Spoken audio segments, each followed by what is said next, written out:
Hello. Hello. Hello. Hi, I'm Noodlekin. You can also call me Millie.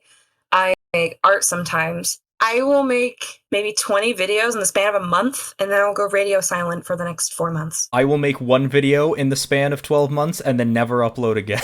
It is our job as artists to infinitely delay our projects and keep people strung along. Exactly.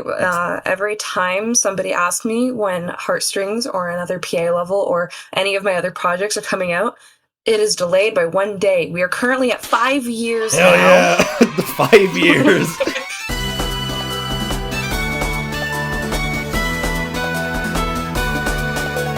By the time the next Heartstrings level actually comes out, it'll be their grandkids who are asking when the next Heartstrings level is. I guess let's go and move on to the questions. So, first things first, what actually got you into art? Because I did a bit of research and I noticed that you do actually have a lot of art stuff posted on your YouTube channel, at least for the beginning.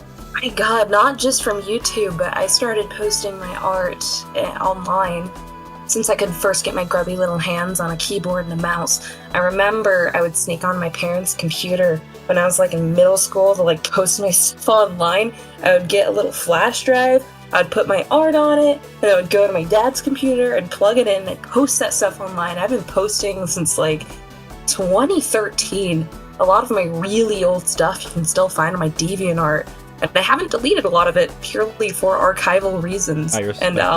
I even yeah, I respect like as cringe as some of that old stuff might be, yeah, I think it's good to, keep that there, It's a sign of progression. If you can cringe at your old artwork, that means you know what you did wrong. Yeah, exactly, and I'm very proud to see how far I've come. Like I said, I've been in the art scene for a very, very, very long time, but I think only now I'm starting to get decent at it, if that makes sense. I'm pretty sure every artist thinks they're decent, but yeah, I think your art's pretty good. Every artist goes through a part where they're like, yes, now I'm finally satisfied with my art, and then 3 years later, it's like, no, I shouldn't have been. Why was That's awful. I hated this. Wait a minute.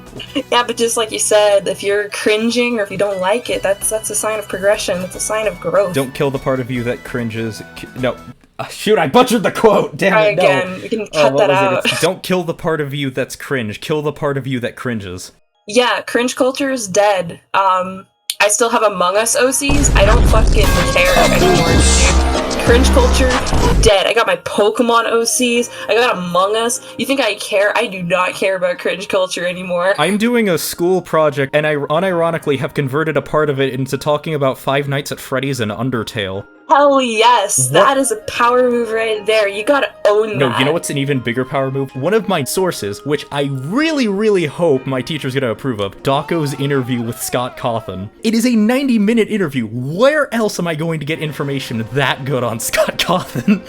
We really live in a very wild time right now. I think the internet has done something irreversible to our humanity that we cannot repair. What has happened is irreversible. When it actually comes to art, and we touched on this earlier before I got distracted by FNaF. When it comes when it comes to your actual process of making art, what was the learning curve for that like when you were actually starting to get into it? Well, like I said, I've been doing it since I was very, very little, right? So, I don't know, I just kind of kept drawing throughout my entire life. I just kept going and I kept going and pushing myself, even if it wasn't good. And I think that's an important thing, even if it's not good. This doesn't go to just art. I think anything at all, any learning curves, like learning programming, animation, anything at all when it comes to learning. It's okay if you're not good at it when you first do it. It's okay if you're not good at it for the next few years.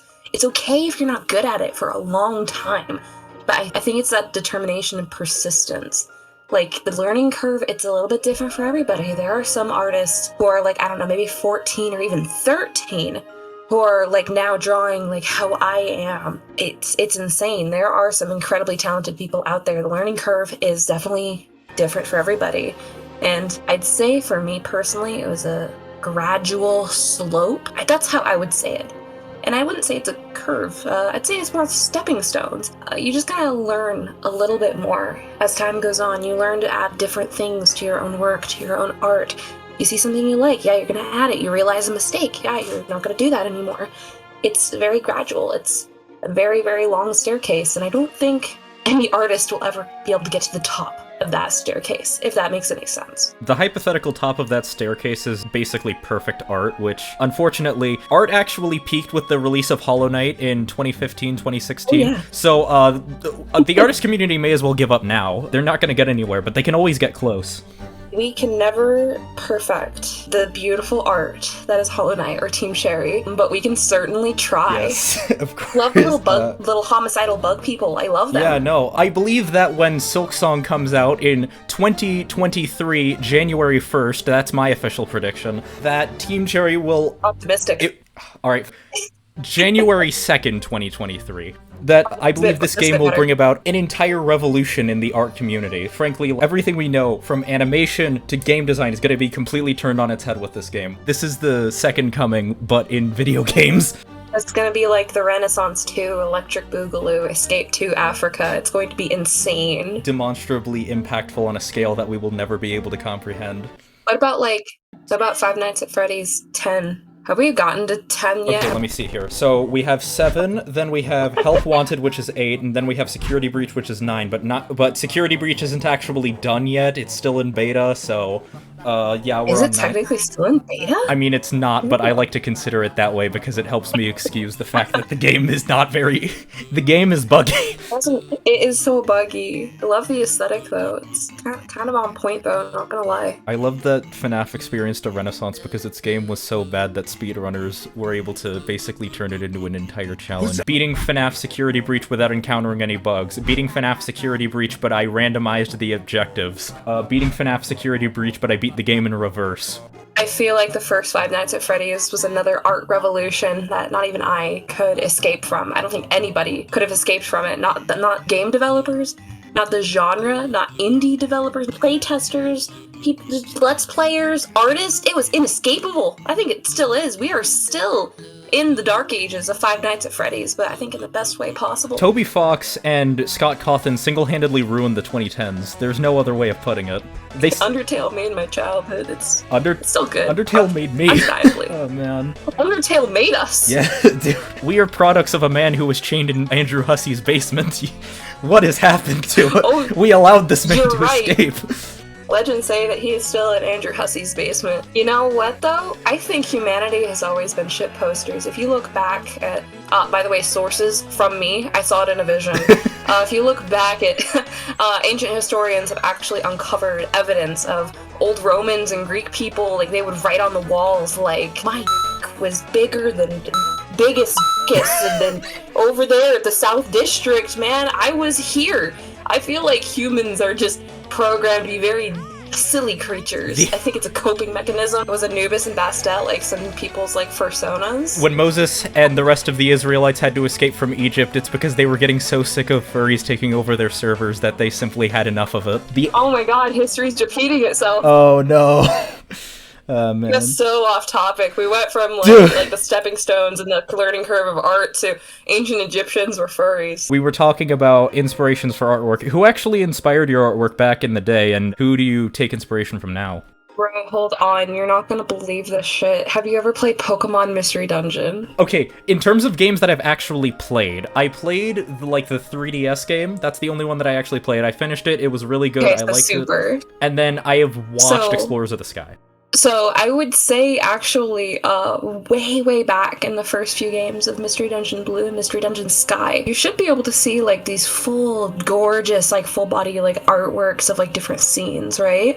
A lot of my art style is actually heavily inspired from it. Those really soft pastel colors that just go nice together.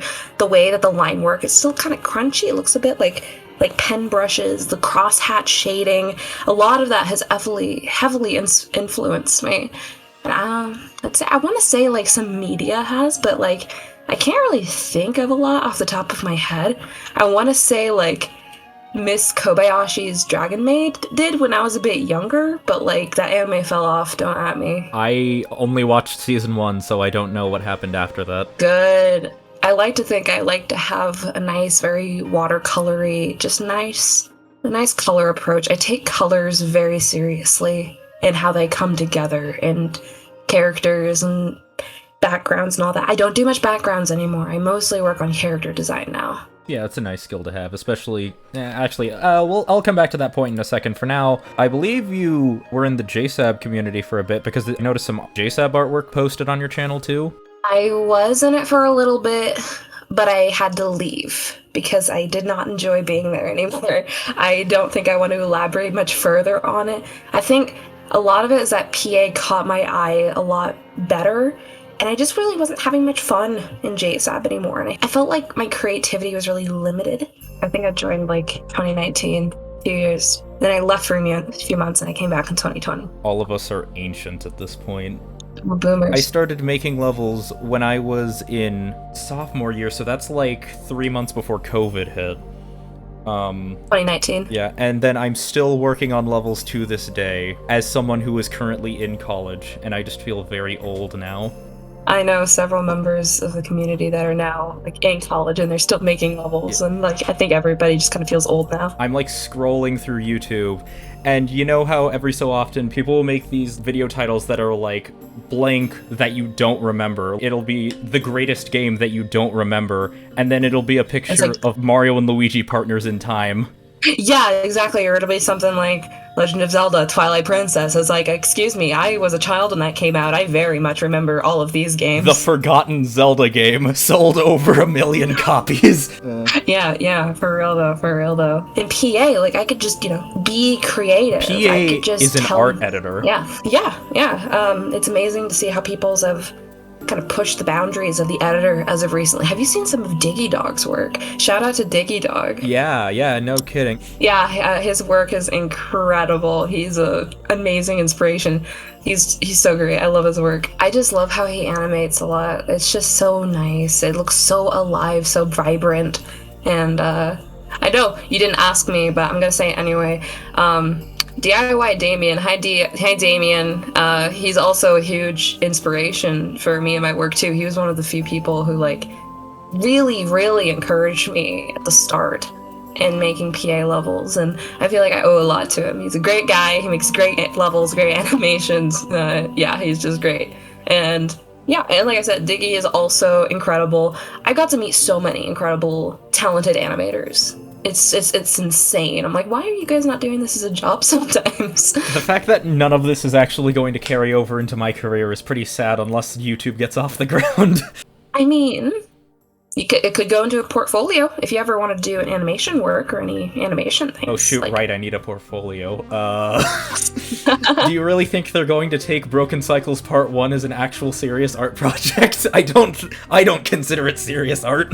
I think the thing about portfolios is, from my experience, they like all stuff in it. They like having even your work in progress and your messy sketch stuff in it.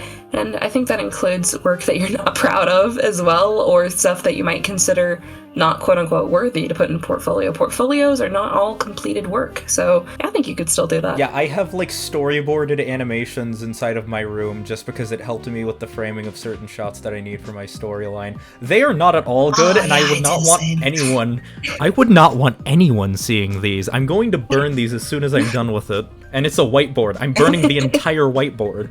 Oh, it's a whiteboard. Yeah, I used to use whiteboard a lot. I used to use it for like a lot of framing stuff as well. The whiteboard servers kind of fell off. They're not as great now. Whiteboard server? Oh, I thought you were talking about the servers. No, I have like an. You're talking like an actual whiteboard. God, I need to go touch grass. Anyways, I guess moving on to that, seeing as we've moved on to Project Arrhythmia stuff, finally we're on topic. Heartstrings. I think that's what I'm most known for, to be honest. I'm very close to finishing it, though, thank goodness. Oh, really? No, that sounds nice. Yes, I'm currently, let me double check how many levels I'm done with. 8 out of 13, and technically, I already have the final level done. I'm about halfway done with the next level, and I started a collab for the one after that.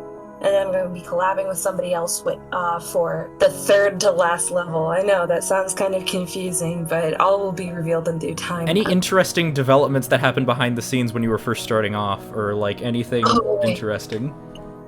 There's so much that has gone behind the scenes and that has changed. I could go on for so long about that, but like in short, The story, it still had the basic framing, right? But like what we really deliberated on, what I really deliberated on for quite a while was like what characters are going to appear in what levels, what story beats am I going to be able to get to? Because I'm trying to condense everything in 13 levels, because I feel like that's reasonable. 13 levels is pretty reasonable. A lot of shows, a lot of animes, a lot of stuff, they just usually end things in like 12, 13 episodes per season, at least the good stuff, right? So I feel like that's the most concise way to do things. I've had to cut out so many different things that would never happen. There are a lot of characters that will never ever show up because they just had to be cut out during development. I think one of the most interesting things was, the level Stardust, that really bad and old level that I made. I mean, I thought it was fine at the time. Yeah, I remember. It was fine at the time. It was bad now. Yeah. That originally was not going to be a Heartstrings level at all. But like, cause I originally wrote the concept for it like a while back. And then like, as I was like starting to put the levels together and like how it's gonna go, I'm like, oh, you know what? This could actually really work for the story. That worked. And I think another really, really interesting thing is, Spectra's level Hate, right? That has gone through 4 different revisions. 4 different times, totally different characters that, we're not gonna see. At one point, we're gonna have like a triangle character who like was like, oh, Rudy Tooty, I have guns, go F yourself kind of guy, right? He was cut out. But then I was like, okay, I can make this like an Asmodeus level instead. He's weird shadowy guy. Asmodeus and Spectra? Oh no, no, wait, not Spectra. I just defaulted to Spectra. Yeah, it wasn't gonna be Spectra at all. It was Hate. It was gonna be That's okay. It was gonna be Asmodeus, right? But then I was like, I just don't vibe with this. I don't vibe with the song. And I decided, okay, it's gonna be a Spectra level. Then at this point, it was a little bit after I verified Living Tombstone. That's still my greatest moment, by the way. Oh, you're the one who verified him? Yeah, I verified the Living Tombstone. Nice. That was me. Yes. Anyway, and I was like, okay, maybe I can use I Can't Fix You for a Spectra level. I was like, no, I'm not vibing with this. I'm not having a good time with this song. And that's like exactly, I went through 4 total different revisions before I settled on Geoxer's Hate. Obviously, not using Geoxer songs anymore. Let's not talk about that one. Let's not talk about that one on this channel. Yeah, eventually, that's what I did settle on. I settled on Hate, and I'm glad with that. I Can't Fix You would have been so cool, though. I would've. I'm not the biggest fan of the Living Tombstones version. I'm actually more of the fan of like what is it? Like there was a remix made by CG5 and Chi Chi. The song is a lot slower in some parts, and I honestly kind of like how he slowed it down. Yeah, but when I changed gears to saying, oh, it's gonna be Spectra, I was like, okay, this is gonna be I Can't Fix You, and like the whole plan was that she's gonna be lip syncing like throughout the whole song, and like I kind of realized that like it doesn't really fit the vision that I had. Like, yes, the lip sync is cool, I could do that, I know how to do that, I could do it, but like I don't know, the things I had in mind just didn't really work with the song. Was it that 2 seconds into it you got in and then just realized, wait a minute, I hate lip syncing? I don't think it was that. I actually quite enjoy it. I find it kind of relaxing. Like after a while, I can just kind of zone out. I think I just didn't really work with what I wanted to do. And kind of what you said, the intro was just really fast and intense. And if you know the level Hate, it kind of starts off really slow. It has that build up. And I kind of needed that to reveal her next form, right? Like that, I felt like that was really necessary. It was a lot of other things. It just didn't work with the ideas I had. In the end, I'm glad I chose Hate. I feel like it works well. There's a little line that actually alludes to I Can't Fix You in one of the cutscenes. The cutscene after that, she says, I kind of wished I could have repaired myself even, which is kind of dumb. It's really small, but it's supposed to be like a nod to I Can't Fix You and an in-joke I had with a lot of my friends. The joke was that every time we referenced the level I Can't Fix You, we would make, more and more elaborate. And then I think it got to the point that I was like, I am no longer able to repair you, or some dumb shit like that. And so that's what it was a reference to. It's supposed to be like an in-joke. I am incapable of repairing the entity not known as myself, but the other one that would be in reference to you, the viewer. That's beautiful. Oh, man. Yes, it just got more and more elaborate and more stupid. Eventually, I switched it to Hate, which I'm glad I did, but I can't fix you. Still think about it. Oh, yeah, no, it's such a nice cue. I like it. The song goes, like, a little bit too hard, or at least harder than I'm, like, expecting it to go, but yeah, no. I think that might just be a Living Tombstones thing, because I noticed a lot of their songs do that. Yeah. I love Living Tombstone. I do. I like a lot of their songs. Like, even some of their FNaF songs are good. Like, I love their older ones, but I really want to use one of his songs one day. Like, he's verified. I gotta do something out of that. Hey, PA community, when are we getting Living Tombstone Discord? When are we gonna getting the Discord level? You know, the My Little Pony one that he made. When are we getting that? I don't know, does it have a Temonite remix? Oh my god. Is there a Temonite remix?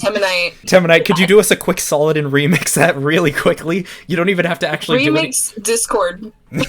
Living Tombstone. Please. And that way we could finally get more levels of it. That's the only way to guarantee we'll get more levels. No. I am waiting for the Living Tombstone levels. I want them. I guess, how do you feel about your current style of levels? Because you obviously say that you've got a lot in production right now. You've had, I don't remember when the last one came out. I think that was, I want to say 3 months ago? I think it was 3 months ago. Yeah. It was Goldfinch. Yeah, that's what it was. Goldfinch. Goldfinch was received a lot better than I thought it would be. It was received better than Hate even, and Aurora. Goldfinch was, like, taken very well, which took me by surprise. I was surprised, because at that point I was kind of in a slump. I was like, I'm not happy with anything I make, I'm not happy with Goldfinch, I'm not happy with how this is going. Because I kind of thought that I peaked at Aurora when I made Magpie's level. So I was really surprised at how well received Goldfinch was. And it's kind of brought me a lot of my confidence back, because I was in a slump for a bit. And I kind of, honestly, I am glad with how I make backgrounds. I'm glad with how I animate characters. I just kind of wish I could think more outside of the box and do more, like, cool, more creative and visually stunning things that, like, you know, shout out to Amandalius. His work is, you know, obviously it's just gorgeous. And I'm like, oh man, I really wish I could, you know, just make something more visually appealing. I want to get to that level of skill. I want it to be more than eye candy. I want it to be fun too, you know, if that makes sense at all. I mean, I guess everybody always kind of wishes, I wish I could do a little bit better. I want it to look like it wasn't made in the editor. You know, I think that's so mean, but, like, kind of true. I mean, I don't know, like, isn't Lily's vision for the game more towards Arianati's simple levels and things like that? Only, like, a couple of colors, things like that? Yeah, so technically speaking, attempting to have your art style not look like a PA level might actually be, like... I don't want to brag. I have seen Lily say very, very kind things about not just my levels. I've seen, of course, Lily is very interactive and very kind about the levels that she does enjoy. And I'm very flattered. Oh, you know, I think I peaked... we're circling back to that. I think I peaked not at, like, Aurora, but was that new Lumi level I made recently? World is Mine. Yeah, I think that's where I peaked. The Miku, funny Miku level. Was that Miku? Funny Miku level. Sekai. I was gonna say, can we normalize having least favorite levels? Okay. Can't, you know? I don't know. I feel like I'm not negative enough of a person for that. And also, I don't want to be mean to people. Okay, then what is your least favorite level currently? That you've made. That I've made. Okay, that makes it so much easier. The first Spectra level. I hate Spectra's first level. The level of the same name, Spectra. I despise it. It was awful. I only made it in a week. It was rushed. Her model was terrible. The attacks were terrible. There were, like, no camera movements. I hate it. I hated it so much that I had to remake it with Ordinary. I had to do her justice. It would not sit in my conscience. Weirdly enough, I'm kind of okay with Twilight. Like, I know it was my first level, but I can't bring myself to hate it, because, you know, it was my first one. But, like, Spectra, though, come on, she deserved better. Her first level sucked so bad. Wait, and you didn't like her model? It's because I remember I hated her first model. I think it was in Xenoblade tutorial video where you actually went in depth with how you made the wings and stuff like that on the model. Yeah, they interviewed me about that so long ago, and I'm like, man, I kind of wish they'd delete it because I hate the level. So what you're not go on. So what you're saying is my tutorial video is actually better than Xenoblade, right? Am I hearing this correctly? No, I wouldn't say that or the other. I would say if I could redo that interview with Lucky, I would. I definitely would.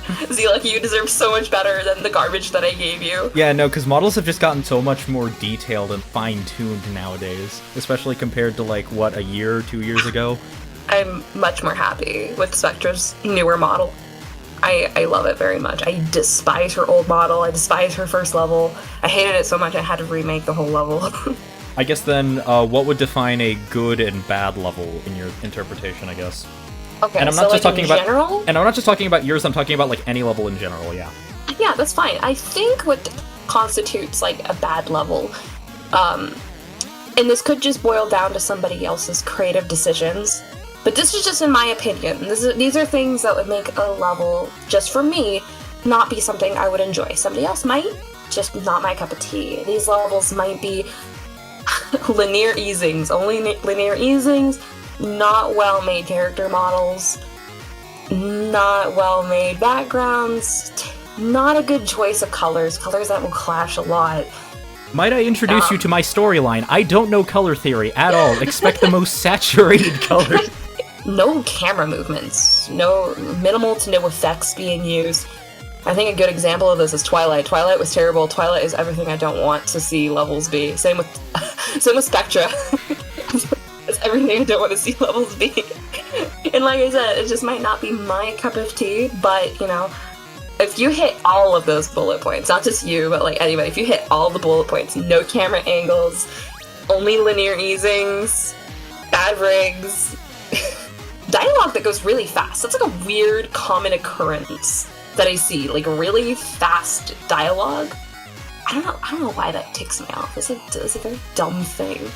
But like, it's still fully possible to have a quote-unquote what might constitute as a good level. You know, like, there's no such thing as a perfect level. There's no such thing as the worst level. Everything's objective. And back to the good level thing, I don't know. Because, like, I like to say that all the quote-unquote good levels are good and different in their own totally beautiful different ways. My ideal version of a good level would be something that is visually appealing, something that is still easy to maneuver and be able to see what's going on and where you're going, because too often I do see gorgeous, beautiful levels with incredible camera movements, these beautiful use of effects, but the problem is you can't see where you're going. Like, there's just too much going on screen, and I see that a lot sometimes. It's like, oh, that's a shame. I would have liked this level if I could see where I'm going.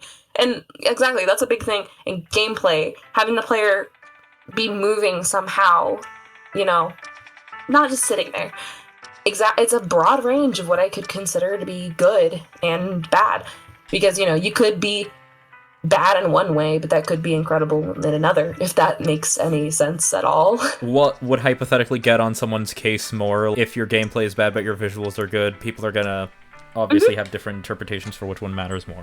Yeah, exactly. So, like, in my case, like, yes, I think visuals could be incredible, they could be utilized good, and like I said, in the events where you're using, like, so many effects, so many objects that you can't really see what's going on, like, it could be beautiful, but, like, I wouldn't like it just because I can't see what's going on, but somebody else might, like, praise it as the holy grail of levels, and there's nothing wrong with that, because it does boil down to personal preference. Do you want to talk about the Navigator stars?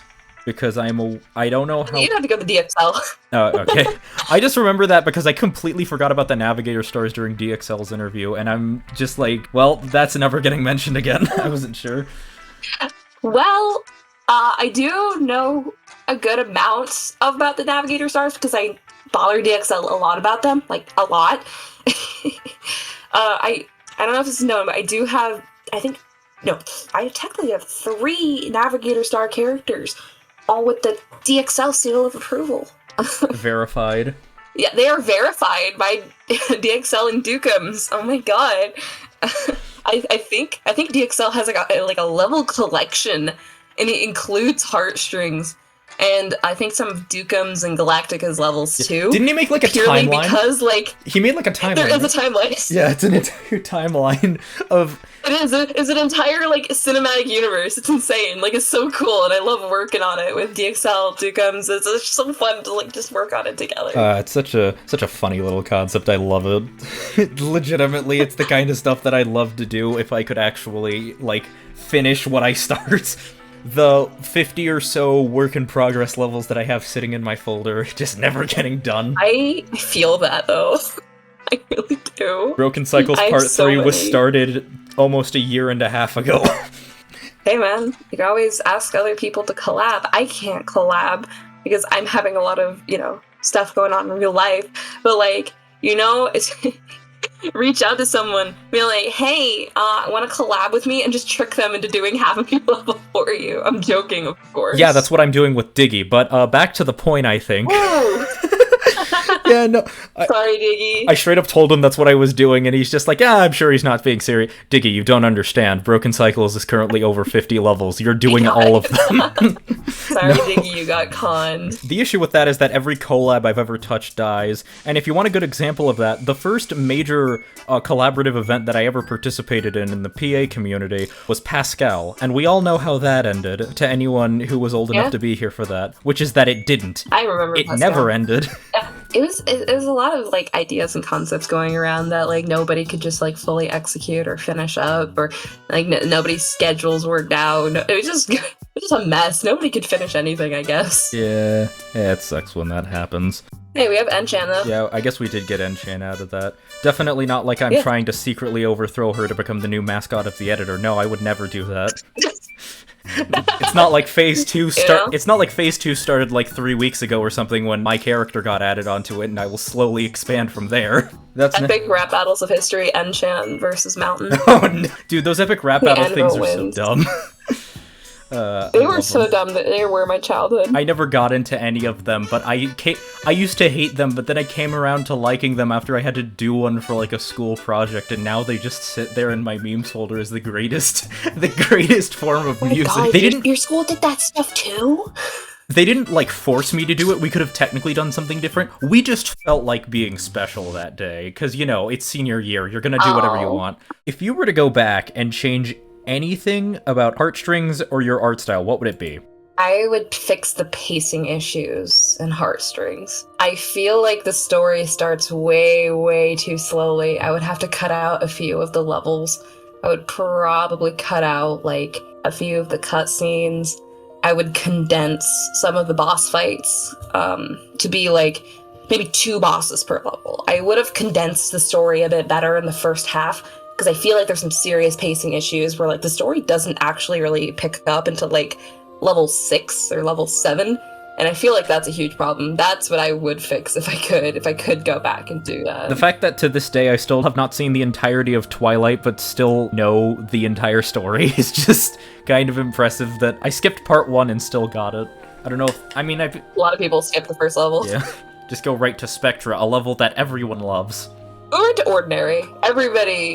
Ordinary is way better than Spectra. Please go play Ordinary. Ordinary is way better. You versus the guy she tells you not to worry about. Spectra, the cooler Spectra. Do you have any tips for people looking to get into PA, like its editor, or even just people looking to try to get into art in general? Listen to criticism. I think that's something I would say. I see too many people that are like brand new. I'm definitely subtweeting these people right now. Not to name names, but dox his IP address. Not to name names, but I'm not. I see a lot of people who are like brand new and they just refuse to take criticism. Even if it's nice criticism, they just will not listen.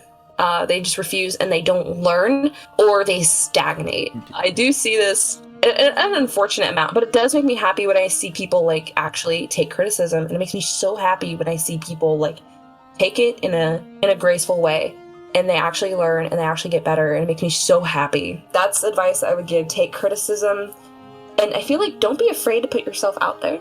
I feel like that's another common fear that people have, like, oh no, what if they don't like it? And they might not, and I feel like that's okay. And I feel like as long as you're, once again, getting that good criticism and taking it in a healthy, meaningful, graceful way, I feel like that is what will jumpstart your growth in not only Project Arrhythmia, but animation as well. And make those connections with people.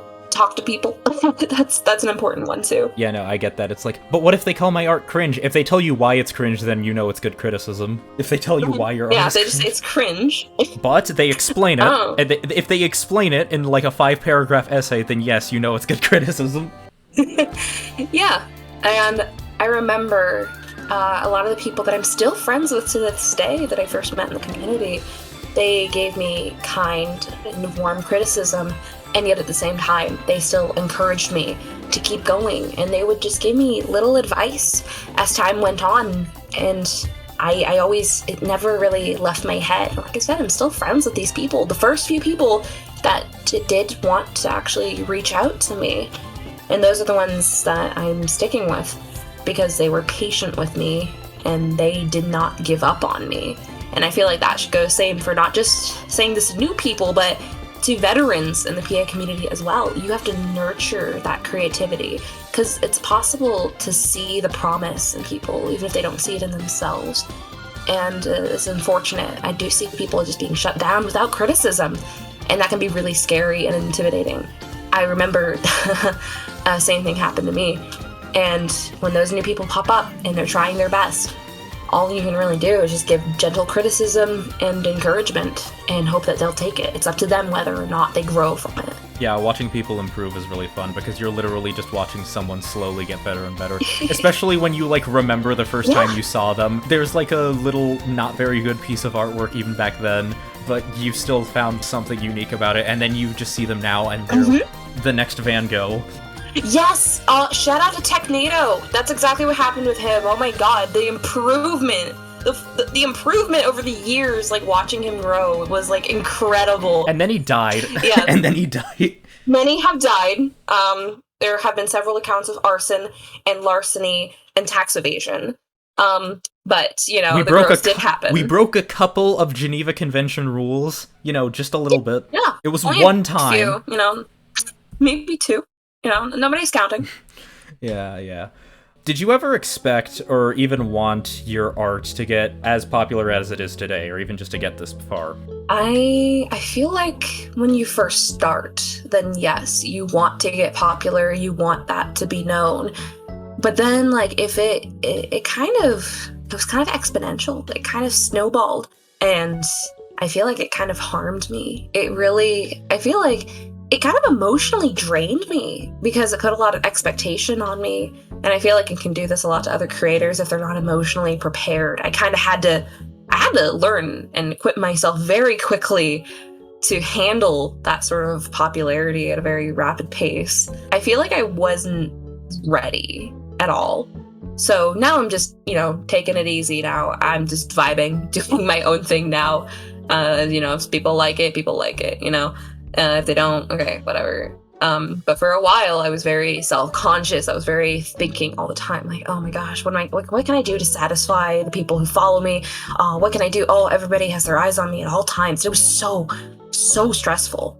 And like, now that I'm a bit older, right?